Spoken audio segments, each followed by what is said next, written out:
Hey, this is my guy, Princeton. He is very spiritually involved in his mind.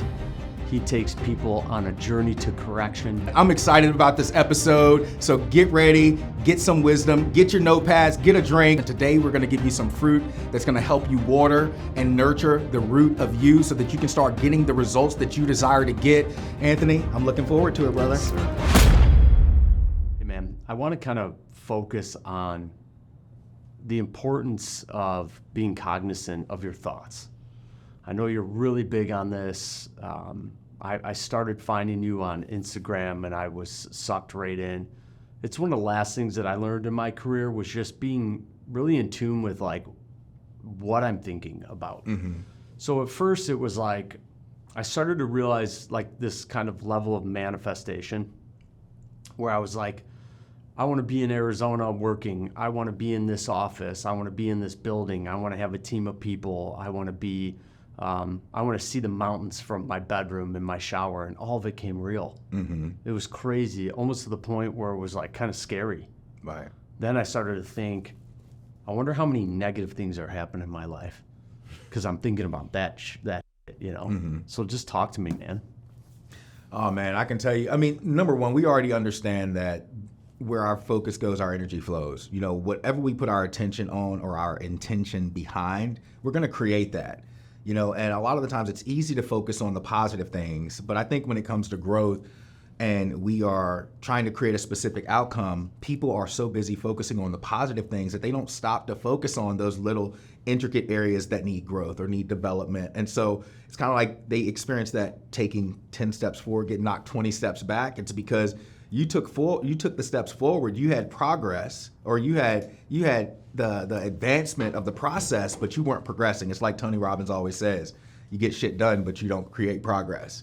You know, and so a lot of people are out here getting stuff done because they're not being intentional with where their focus is going, and they're not slowing down and processing enough to say, okay, am I exactly where I need to be? Is this in alignment with me, number one? Because I know for me personally, the reason I talk about, you know, mindset and really addressing your attention in the areas that you give your energy to is because I didn't always have this mindset. I wasn't always this person that was speaking and coaching. The first time I ever had to speak, I cried like a baby. And I only had to speak for 15 minutes, you know, but back when I got started, you know, there was no social media. You actually had to have an expertise. You know, my early mentors were people like Zig Ziglar, Dr. Wayne Dyer, Les Brown, you know, and then I found Tony Robbins, and they were all about your state. And so I became hyper aware coming out of drugs and alcoholism, and now trying to create this life as a father, as an entrepreneur, and, you know, trying to see myself beyond where I currently was. It was a challenge, and I knew that if I couldn't convince myself of the possibility of it, then there would be no way that I would achieve it. And even if I took steps and I got close to it, it wouldn't be sustainable. And so I think that's the main thing is when we're creating these visions, when we're focusing our mindset on what we desire, we have to ask ourselves, based on how I am showing up now, based on the reality that I'm creating right now, can I sustain this? Yeah. You know, and I think that's the big thing that most people don't pay attention to. Yeah, they do. They go big picture, but they don't look at these steps and the positive approaches to getting there every single day, right? And maybe not even every day, but down to every hour or down to every minute. Yeah. Right. So where did you find in your career or coaching or even with people, how do you pull them back from the big picture and give them somewhere to start? Well, for me, it's a process because every person is like a combination lock. I always say you have to listen intently. And that means you also have to ask the right questions. And I realized when I first got started, I was just trying to give advice. I really just wanted to help people. And then I couldn't figure out, like, why aren't they evolving? Like, because I was growing so fast, but I was also reading sometimes 15 hours a day.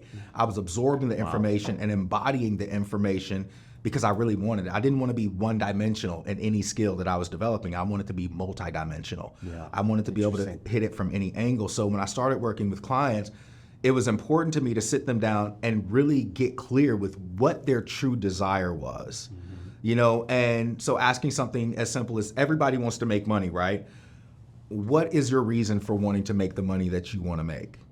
You know, and then diving deeper into that why, you know, okay, that why isn't strong enough. You know, you say something like, you know, I want to create a better life for my children. I want to create a better life, just in general for my family.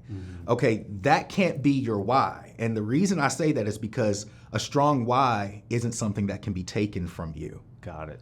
Your why has to be in something that is bigger than you. Yeah, man, that's powerful. And a lot of people create whys that are just very focused on, this very temporal things. So working with clients, I would ask them questions to get deeper into their why. You want to be more successful in your business? Why? What does that mean to you? What does success mean to you? What does having a healthy relationship mean to you? And what does it look like? And why is that important for you? And then you find that as they begin to unfold, they're like this lotus bloom. There's all these different petals that they want to address, and it's not just one thing.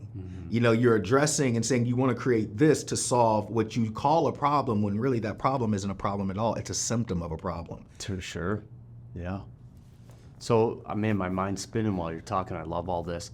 If you ask somebody, why are you doing this? Like, as an example to their business, the most common answer I hear is freedom, right? Which is what you hear. So talk to me about like where you start to like dissect that and try to open up that and have them bloom, like you said. Yeah. What are some things that you're doing or even for like our viewers, right? What are some things that they can do themselves to start kind of getting more serious about that big picture? Well, first and foremost, you need to stop where you are and really just take a life assessment. Because I think a lot of the times we want to take all these steps forward without becoming conscious of the reality that we've currently created. Yeah. Because you might look over here, for instance, I have kids. I can't follow the path that a young single entrepreneur is taking. No. Like my lifestyle is going to be completely different. So when we start thinking about the lifestyle, it's the life that you style. How have you stylized your life up to this point? Let's break it down piece by piece. How are you creating relationships? How are you communicating? How strong is your vision right now? How many aspects of your vision are you actually applying effort to every single day? Where are you failing to apply action to that vision every single day? How are you focusing and what tools are you using to develop your mindset? So you want to take a bird's eye view of the entire reality that you're creating for your life right now. And then what I have them do is I ask them, based on how they're showing up and manifesting this current reality, is there any part of this reality that is going to limit them from getting the result that they want to get? And then once we start diving into that, it kind of becomes this wormhole that opens up that we go deeper into because they start realizing that, I have this big vision, but they start realizing more than anything that there's so many different parts of them that they haven't been giving attention to. Yes. And so many different areas in their life that aren't developing or growing, or maybe they're growing, but they're growing really slow because they haven't given enough attention to it. And then it just opens up a door. And with each client, it's different. I always say I don't do a one size fits all for anyone. Yeah. It's just I got to listen to what makes them click, and then we unlock them. Yeah, that's why I love what you're doing, man, because you really do dive deep and dissect and customize. So I think what happens, let's kind of leverage your value in a sales environment. People get, in sales in general, especially in mortgage lending, as loan officers or as salespeople in general, we try to turn ourselves into what we think everybody else wants us to be. But when we can dissect that, which you probably do with everybody, and we get what we probably can both relate to as authenticity, how important is that for relationship building? 100%. It's like, I'm not going to trust you if I don't have a solid relationship with you. Totally. But I also think a lot of times in business, because so many people are trying to get ahead, they try to leave this thing or move to this thing, and they're constantly jumping from one thing to the next because they're just focused on them. They're not thinking about the win. Right, exactly. And so, in any company, I say if you're in business, you're in sales. Yeah. Because people buy from people they like, know, and trust. But when you can learn to be authentic, the same way you see me now is how you're going to see me all the time. Yeah. And so depending on how I show up is going to determine the level of relationship and the level of connectivity that I have to that person or to that group of people. And so when I think about sales, I always say I don't sell anyone anything. I connect them to something that serves them. And because I'm passionate about connecting them to something that serves them, and I'm not just about that bottom line and making the money. Of course I want to make the money, but I want to do it in the most ethical way possible. Yes. Because one way or another, karma is excuse my language, I don't know. This is a big boy show. Okay, yeah. Karma's a boys and big girls, man. We gotta realize that even if I get ahead, but I'm not honorable in how I get ahead, it's gonna come out of me somewhere else in my life. So I want to dive in right here on two things. One, I want to talk about the struggles of not being authentic in the way people treat you. Right? So like if I'm not authentic, then people are going to treat me probably the way I'm reflecting out. Right. And I'm hurting my inner self. And second to that is how challenging is it to become successful when you're monetizing the other side of that relationship? So those two things, which is like not being authentic and feeling like you're fighting because the loyalty can't step in. And then what happens over time when you're monetizing people? Well, to hit that first part, I can tell you there were several times in my journey, especially coming from my background, experiencing the things that I experienced, where I wasn't being fully authentic, not from a dishonorable place, but from a place of where I felt like I had to appropriate myself to fit into certain spaces, to be heard. And that's something, for the viewers out there, really pay attention to how you're showing up and ask yourself, am I showing up in a way that's completely in alignment with me, or am I showing up in a way to present an image that I think people want to see, or trying to fit into a space that may not be for me? These people say, I'm not an introvert, but I feel like one, because they're in the wrong space. So keep spinning, man. I love this. So, you got to be 100% authentic to you. And that's why you got to get real with yourself. You are inundated with information out there right now. You get on social media and everybody's creating an image. Everybody's wearing a mask. Most of what you see is not real. And so you have people leaving people who really support them to go get around people who look like or sound like the lifestyle that they want. Then you go over there and you become a copy of a copy instead of an original blueprint. When the people that truly cared about you, that were nurturing you, were trying to show you how to unlock you. Or you couldn't find those people because you were so far away from yourself. Right. That you're not even finding authenticity through all your relationships and people. So let's step into now the long-term stress and problems in scaling a business when it's very relationship-oriented when you're monetizing the other side. Well, I always say you're the root to the tree of your life. Yes. And if you are out of alignment, the branches of your life are going to be out of alignment. Your relationships, your businesses, your mindset, your spiritual set, your emotional state, all these things are going to be out of alignment because you, as a divine creator, are out of alignment. So when it comes to business and monetizing relationships, if I'm out of alignment, if I have any type of lack mentality, or I'm in a state where I'm unsure of myself, or I haven't developed the confidence, the self-awareness, the ability to have a high level of self-esteem because I believe in what I am serving people, because ultimately its purpose is rooted in service, service is rooted in love. So if I truly care about the people that I'm working with, it's not about getting the sale. It's about developing that relationship and serving them at a high level because I genuinely love them and I love what they do. And so I say, if you're going to do anything that's driven by sales, if you're an entrepreneur, if you own a business or work for a business that's very highly sales driven, you got to really do some introspective work and ask yourself, can I truly serve from a space of love?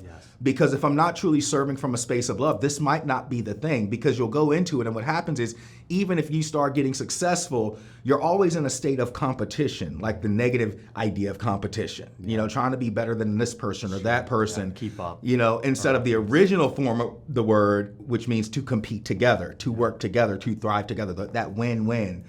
And when you're in an environment that's a win-win, and you're constantly growing, it doesn't matter if you're monetizing the relationship, because everybody that is following you or using your services know that they're being cared for. They know that you genuinely value them. They know that you're not going to take advantage of them. You're not going to take any more than what is necessary to make sure they get the service that they are investing in. Like a cohesive bottom line growth for everybody. Mm-hmm. So I love that. And here is what I would say is the biggest challenge for people in sales when they start to practice authenticity. Their tree becomes rooted. The branch outs start becoming real, but there's cleansing in there. Right. So they're like, I'm losing people. I'm up relationships. It's not necessarily that versus getting rid of toxicity. Pruning the branches. Right? So hone in on that, man. Yeah, you're definitely Because like gonna. you're dealing with, as you help people get structure and blossom, they lose people. We go through family, relationships, The whole nine. spouses, right? You outgrow the it's pie. hard. But it's most times where you think it's negative, maybe it's not, Yeah. right? I never see growth or outgrowing anything as a negative. You know, if I have people in my life, I always say, I can't say I love the people that I outgrow if I stay where they are and don't become the potential of what I was created to be or what my vision is showing me is possible. I'm going to keep climbing the mountain. And if they decide to grow, I'll throw them a rope back. Yeah. But I'm not going to stay where you are. I love you too much. I love what I do. I know that I'm here to inspire and however I can use my light to create some sort of change in my industry or in the relationships around me or the world. So I embrace that process. You know, I think a lot of people, they get held back. You know, mom and dad don't support what you're doing. You know, your friends don't support what you're doing. Your colleagues, when they see you working towards that promotion or getting to that next level, they don't support you. Next thing you know, they're talking behind your back. Yeah. And you have to make a very conscious decision. Am I going to be the best, the wisest, and the most efficient version of me for me? You know, and in doing so, filter out the people who don't want that for me? Yeah. Or am I going to stay where these people are who I know genuinely don't care about me anyway and ruin my life, ruin my opportunities? You know, there's a deep introspection that has to happen with that. It's always you versus you. It never has anything to do with anyone else. What you just discussed right there is a hard definition of talking the talk and walking the walk. Right. Dude. And I think people don't really understand the true depth of that. But as you continue to focus on yourself and scale yourself in the direction that you know is the right fit for you, which is where you're pulling that authenticity and pushing it forward, you're gonna disconnect with people. Right. And it's gonna hurt, man. But dude, you can't continue to get there or get to that long picture like you talked about unless you go back to basics and you open up and dissect. I love that, man. It's like all the stories. I mean, plenty of them. Think and Grow Rich. It's filled with stories of people who they saw the vision, they knew what they wanted, even when people told them no. They left family, they left friends, they walked away from situations that most people in their time would have considered them crazy for walking away from. You know, they called them crazy for believing in something that nobody else could see. And this is why I tell my clients, you have to be willing to look foolish to those people around you when you have a and big they vision. Let you know, don't they? It's like, you right. I had friends tell me, you know, Princeton, you lost your mind. I'm like, you right. I have. I don't believe less in myself. I believe anything is possible for me. I'm not going to have small talk. I'm not going to sit around here and play and around your ideas and your lack of vision, you know, just to make you feel better. If that's what you expect me to be, I'm sorry. I love you, but I got to love you from a distance. Yeah, man. I got places to go. What's really great about that is when you start to make that transition, or at least begin to pay attention to it, start to listen to the room, start to understand what you're hearing and where you're going to go with that direction or the alternative direction that you want to go. At first, it starts with listening. I bet you walk in rooms and you can just sense the energy. And you don't even have to hear from people because you've been skilled at this. Yeah. And you've been doing it so long that you know within seconds if you're in that right environment or not. Right. Yeah. But, you know, even that comes back to self-mastery, because I always say you're either going to be the thermometer or you're going to be the thermostat. It doesn't matter what room you put me in. The moment I get chills just thinking about it. Yeah, man. The moment I'm about to go out on stage, I had a guy ask me, I spoke at an event last week. He was like, man, like, how do you just show up like that? You're always so powerful. He's like, how do you just show up like that? And I told him, I said, it's first nature for me. Yeah. It's not something I have to work on. I haven't planned what I'm going to say or what I'm going to talk about for an event or anything probably since 2005. You just show up. I just show up because this is 100% me. You know, when I walk into a space, because I am so authentically me and I put in the 10,000 hours, I know what I'm talking about. I understand people more than they understand themselves in most cases, studying conscious psychology and human motivations, emotional intelligence, all of these different things. So when I walk into a room, you're right, I'm reading the body language. I'm not just feeling, it's like the vibe. You know, I'm looking at the people who are there and I can tell who looks sure about being there, who looks unsure. Yeah. When you see certain speakers go on stage, the ones, you know, who are kind of fidgeting, but they're talking about all these great things that they've done. And it's like, you haven't put in the 10,000 hours. So when I go on the stage, or even when I walk into the room, I'm very authoritative. I carry my energy into that space, as to where you go to some events and people walk up and they're like, hey, how you doing? I'm like, how you doing? My name's Princeton Clark. You know, like, my energy is strong. And I know that first impressions are everything. So I already see the thermometers in the room. I understand I'm a thermostat. So when I go in there, I'm just going to raise the vibration. Nice. I'm going to turn the heat I up. love that, man. So would you say that your friends know you as the guy that brings the energy? Yeah. Yeah. So I'm a little like that myself. I've got a group of guys. We do trips together. Mm-hmm. Right? Like when I show up, the room changes. Yeah. And I love that. And I think that the reason why it took me a while to find that. Mm-hmm. And the more authentic I was, the bigger positive impact I had in that environment. Mm-hmm. Love that, man. So I think people really need some tips. Right. Like, and no differently than you said that, everyone's custom. And you really have to find a system that works well for you. Mm-hmm. What are some good times of the day? What are some good techniques and systems for people to really start to find authenticity? Because a lot of people lose it. Yeah. Like, you just look in the mirror and get started. Well, I'd say for me, it's I always say it's one step at a time. You know, take all the pressure off of yourself, number one, because 9 times out of 10, again, we're so inundated with information. Everybody's on social media every day. I'm not here to be anyone else. I'm not here to talk like anyone else, walk like anyone else, create like anyone else. And so I have to first connect with myself and really be honest about, you know, what'll truly make me happy. Or better yet, what gives me joy? Because happiness is an emotion. Joy is a state of being. I may not always be happy with what's happening in my life, but I have joy because I have a vision for my life. Which is what a lot of people call freedom. Right. And that's what, you know, the two things people want most is self-fulfillment and freedom. Yeah, man. You know, and so if I'm going to be fulfilled in self, that means I really have to take a step back and start simply by asking, what do I truly desire for my life right now? Mm-hmm. What do I truly desire for my life? And once I start getting clear, you might not be able to see the whole picture initially.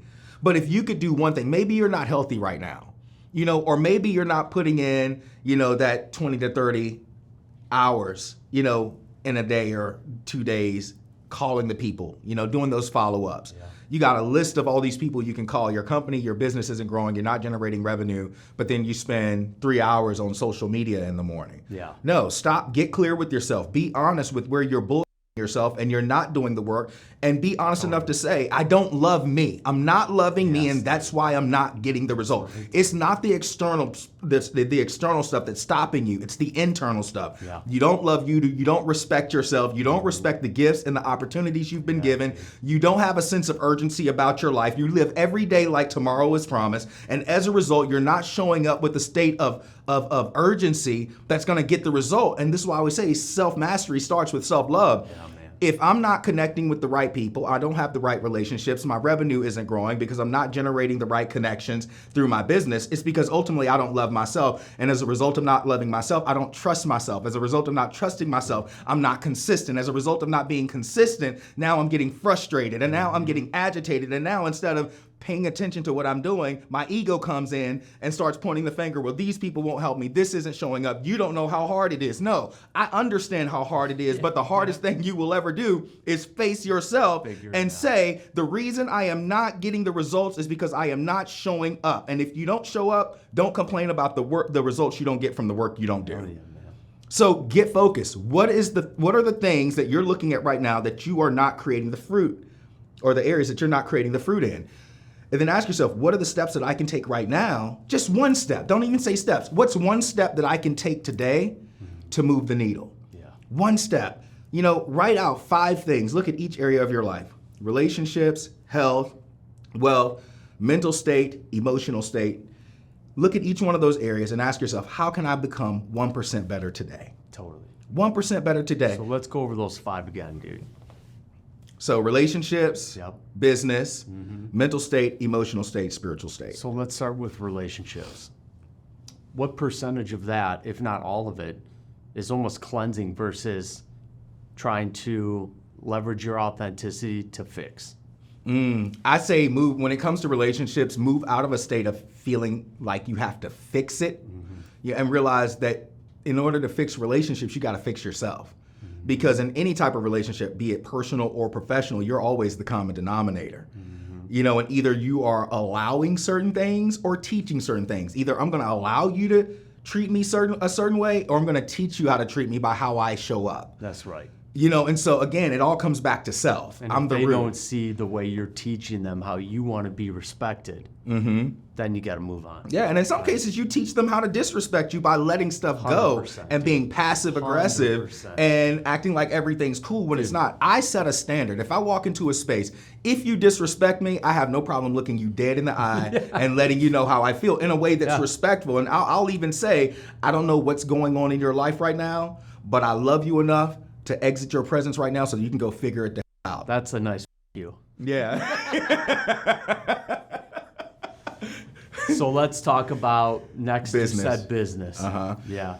So in business, if that's in that branch, if I want to develop in my business branch, then I have to understand business. I would say business is very simple if you're willing to understand the principles of business. Yeah.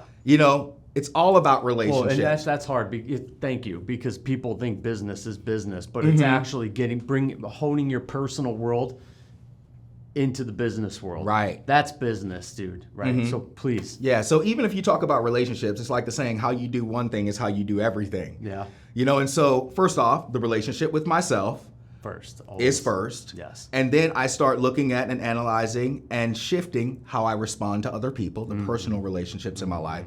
Then as I'm building my business, because business should be about service, then I have to look at how I'm operating in the relationships of my business. But then I have to understand that there's levels of business acumen that I have to develop in order to be successful. Maybe lessons around communication, lessons around collaboration or partnership, lessons around building a foundation. How about just a business in general? And Right. having, the direction to scale. Yeah. Yeah, and so it's all, I say you have a relationship to everything in your life. So if your personal relationship is off, it's going to affect your external relationships. It's going to affect the relationship you have to your business, to your money, to your mental state, your emotional state. All of those things are going to be affected because of your relationship with self. But, once you start moving into those areas, business, even that goes into the mental state, that comes back to me immediately. Yeah. What is my relationship with myself right now? What am I putting my focus on? Where your focus goes, your energy flows. Again, so even my emotional state is directly connected to where my focus is going. My focus only goes where it goes because of my relationship to myself and the perspective that relationship creates in the other areas of my life. But it all comes back to relationship, every last part of it. And that's why I say you can't even talk about personal development or professional development until you talk about spiritual development, self-mastery, conscious development, understanding your state and how to shift your state. Yeah. One thing that I will tell the viewers and the listeners right now is that if you want to shift your state, if you recognize, okay, I'm not really in a state that's developing a healthy relationship, my business is struggling, maybe financially I'm not getting the results that I want to get, and you may be in a state right now where you're frustrated with how life is. When you catch yourself, there's an acronym, AIR, and it stands for Aware, Interrupt, Reframe. And I talk about this a lot. Love that.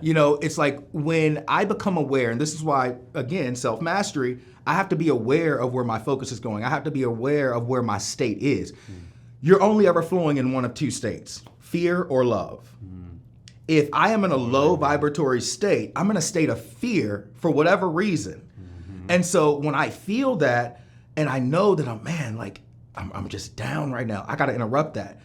I become aware of it. Oh, I don't like this state. I see you. And then immediately, Tony talks about priming. Get up and move around, move your energy, Totally, go for a walk, go outside, look at the sun, look at the sky, feel the wind, feel life. Give yourself a moment to feel life. Interrupt whatever state you're in. If you're laying in bed right now complaining, or you're sitting in the office, and the calls just aren't going through, you're not getting a deal, nobody's closing, it's one hang up after another.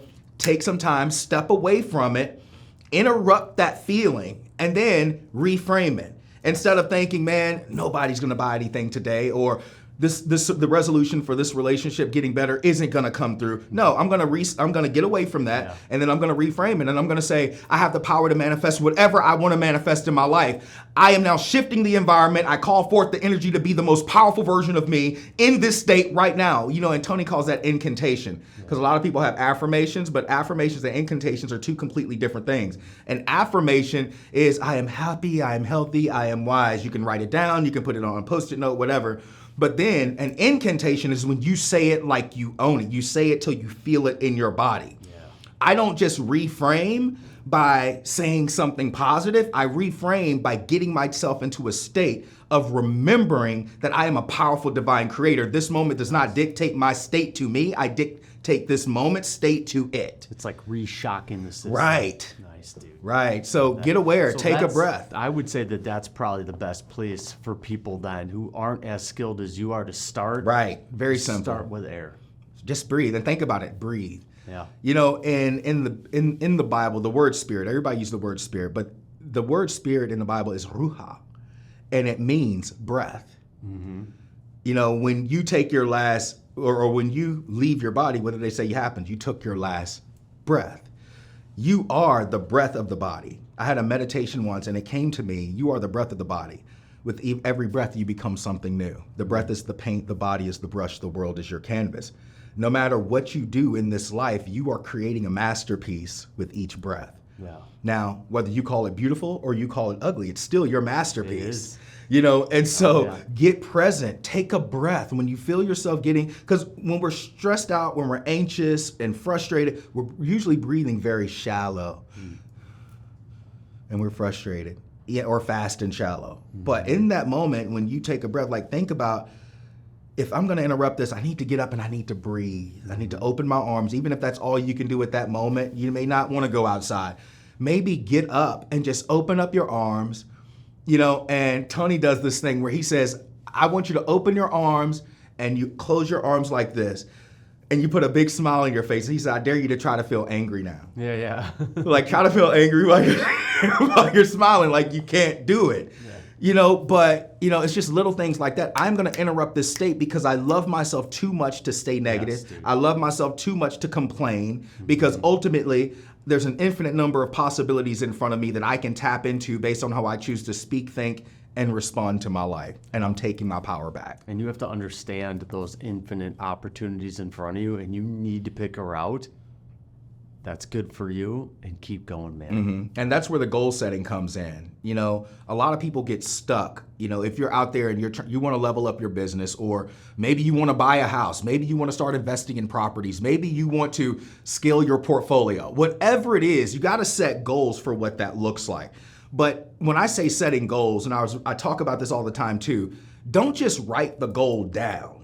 Write down the steps, as far as you can see at this point, to achieving that goal. 100%. It's like, okay, if I want to scale, if I want to own this many properties in the next 2 years, okay, how many doors do I need to knock on? How many phone calls do I need to make? What percentage of those do I need to be closing on, in order to make the revenue to invest in these properties? And once I get to this point, how do I now diversify my portfolio so now that I can go out and really grow, and start focusing on building wealth? But there's layers to it. So it's like, step one, I'm going to write down 1, 2, 3, 4, 5 to achieving it. And like I always say, that gives you a compass. Now every day, it's you measuring you against yourself. I'm not complaining about life, because now I know what needs to be done. If it doesn't get done, I'm not even going to be upset. I'm just going to look in the mirror and say, okay, didn't take the steps, didn't get the results.